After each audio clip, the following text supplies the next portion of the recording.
देखो, महाराष्ट्र में सेलिब्रिटी भी सुरक्षित नहीं है, गांव का सरपंच भी सुरक्षित नहीं है, आम पब्लिक भी सुरक्षित नहीं है। पुलिस सरकार के इशारे पे काम करती है। अच्छे अधिकारी जो है उसको साइड लाइन करके रखा है। पुलिस का जो डर होना चाहिए वो महाराष्ट्र में खत्म हो चुका है और इसका पूरा दायित्व ये सरकार के ऊपर जाता है, बीजेपी के ऊपर जाता है। छोटे समय में भी पुलिस ने अभी तक आरोपी नहीं पकड़ा है, तो इसका मतलब है कि ये राज्य के फडणवीस सरकार का फेलियर। देखो, महाराष्ट्र में सेलिब्रिटी भी सुरक्षित नहीं है, गांव का सरपंच भी सुरक्षित नहीं है, आम पब्लिक भी सुरक्षित नहीं है।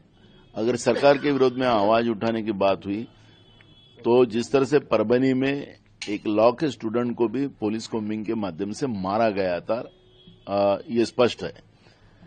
तो पुलिस सरकार के इशारे पे काम करती है। महाराष्ट्र में पुलिस भर्ती से लेके पोस्टिंग तक एसआईपीएस के कमीशन लिया जाता है, पैसे लिए जाते ही, ये स्पष्ट हो गया।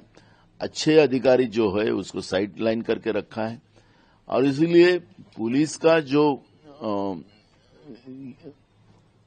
का जो डर होना चाहिए वो महाराष्ट्र में खत्म हो चुका है और इसका पूरा दायित्व ये सरकार के ऊपर जाता है, बीजेपी के ऊपर जाता है। सैफ अली के मामले में आपने देखा होगा कि हमारे मुंबई का जो एरिया है जिसमें जो सैफ अली रहते हैं वो एक सुरक्षित एरिया है, वीवीआईपी एरिया है। वहां पे पुलिस की गश्त भी होती है। अब पुलिस की गश्त होने के बाद भी रात के 2 बजे एक आरोपी वहां जाके उनको 6 वार उनके चाकू से उनके ऊपर करता है और वो अभी तक मिल नहीं रहा है। घटना तो सुबह तक की बात नहीं थी। घटना में तो आपने देखा होगा कि तुरंत बात पुलिस तक पहुंची थी।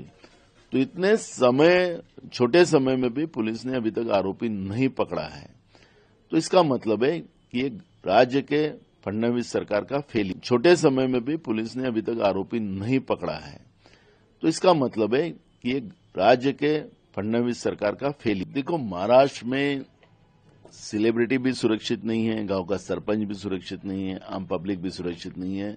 अगर सरकार के विरोध में आवाज उठाने की बात हुई तो जिस तरह से परभनी में एक लॉ के स्टूडेंट को भी पुलिस कोम्बिंग के माध्यम से मारा गया था, ये स्पष्ट है। तो पुलिस सरकार के इशारे पे काम करती है। महाराष्ट्र में पुलिस भर्ती से लेके पोस्टिंग तक एसआईपीएस के कमीशन लिया जाता है, पैसे लिए जाते ही, ये स्पष्ट हो गया। अच्छे अधिकारी जो है उसको साइड लाइन करके रखा है और इसीलिए पुलिस का जो डर होना चाहिए वो महाराष्ट्र में खत्म हो चुका है और इसका पूरा दायित्व ये सरकार के ऊपर जाता है, बीजेपी के ऊपर जाता है। सैफ अली के मामले में आपने देखा होगा कि हमारे मुंबई का जो एरिया है जिसमें जो सैफ अली रहते हैं वो एक सुरक्षित एरिया है, वीवीआईपी एरिया है। वहां पे पुलिस की गश्त भी होती है। अब पुलिस की गश्त होने के बाद भी रात के 2 बजे एक आरोपी वहां जाके उनको 6 वार उनके चाकू से उनके ऊपर करता है और वो अभी तक मिल नहीं रहा है। घटना तो सुबह तक की बात नहीं थी। घटना में तो आपने देखा होगा कि तुरंत बात पुलिस तक पहुंची थी। तो इतने छोटे समय में भी पुलिस ने अभी तक आरोपी नहीं पकड़ा है, तो इसका मतलब है कि ये राज्य के फडणवीस सरकार का फेलियर। अमर उजाला जीवांजलि के सारथी की मदद लें और महाकुंभ में स्नान जरूर करें। अमर उजाला जीवांजलि के सारथी की मदद लें और महाकुंभ में स्नान जरूर करें।